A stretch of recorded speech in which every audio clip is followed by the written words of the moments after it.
Reverse mortgages are unique loans that offer senior homeowners the ability to convert a portion of their equity in their homes into tax-free cash they can use for almost any purpose. Used appropriately, reverse mortgages are a versatile financial planning tool that has enabled a diverse audience of seniors to address a wide range of needs. However, while all seniors should at least take the time to understand reverse mortgages, these loans may not necessarily be the best choice for every situation. Generally, a reverse mortgage may not be the best solution if the borrower only plans to remain in their home for a short time because they won't have time to distribute the upfront costs over a period of years. The proceeds from the loans only temporarily fix a financial situation, or the proceeds will be used to fund other financial products which will add fees that may not necessarily add significant benefits. When considering a reverse mortgage, borrowers should explore all of their options, which may also include postponing retirement or working part-time, using a home equity loan or a line of credit, downsizing or selling their house and moving to a less costly home, taking on a tenant or a roommate, and determining whether they qualify for benefits available to low and low to moderate income homeowners from the local, state, and federal programs. It's also important to remember that by using your home equity now, you are potentially reducing or eliminating the ability of your home to provide for you or your heirs in the future. And it's not purely a financial decision. Often other needs outweigh simple financial considerations. So for the next few minutes, we're going to explore the complexity of the decision-making process by looking at 3 types of reverse mortgage borrowers in order to help you answer the basic question, is a reverse mortgage right for me? Ellen and Jack have been in their home for more than 20 years and have built up substantial home equity. To make ends meet, they need to eliminate mortgage debt to cover Jack's increased health costs.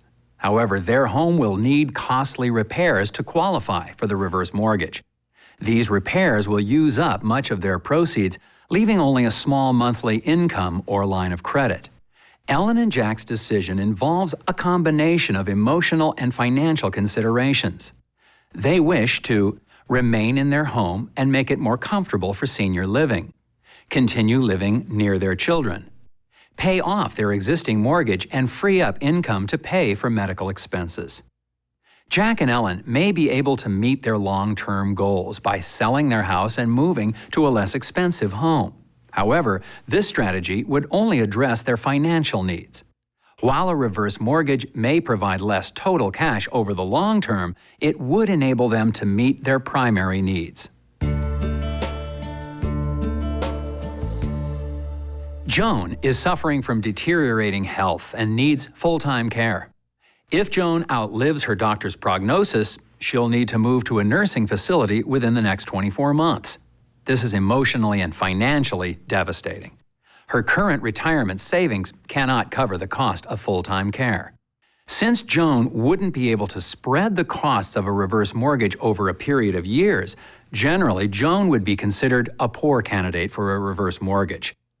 However, Joan is primarily concerned with her quality of life and her short-term needs, including her wishes to remain in the comfort of her home for as long as possible, retain her dignity and control over her life as long as possible.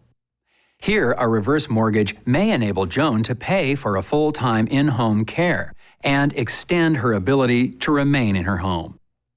Understanding her long-term financial needs and lifestyle implications is something Joan needs to strongly consider when reviewing her options.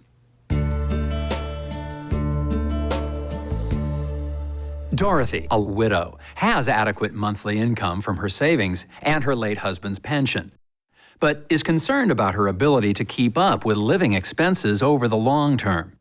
A financial advisor has suggested that Dorothy consider using a reverse mortgage to fund an annuity.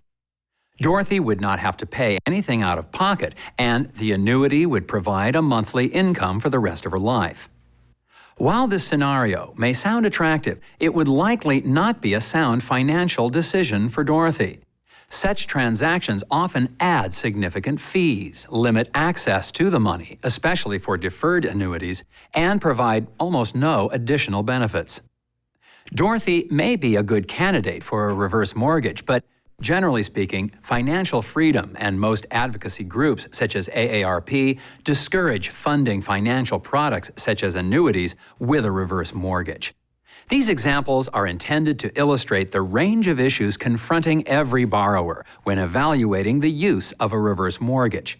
As we just saw, all prospective borrowers need to determine their real priorities by asking themselves, what do I want or need to accomplish? Which of these goals are the most important to me? How will my decision impact my short and my long-term financial situation? These are not easy questions to answer or to act upon. Financial freedom encourages prospective borrowers to identify multiple trusted advisors who do not earn a commission from transactions with the proceeds of a reverse mortgage, and who can assist them in making such significant decisions. We recommend you start by speaking with your children. Not only will your financial decisions eventually impact them, but they will understand your emotional considerations. It's also a good idea to involve professionals who do not have an incentive to sell you a specific product. More importantly, speak to advisors who have a fiduciary responsibility to you, having your best interests as their priority. Together with a financial freedom reverse mortgage specialist, you will be able to answer the complex question, is a reverse mortgage right for me?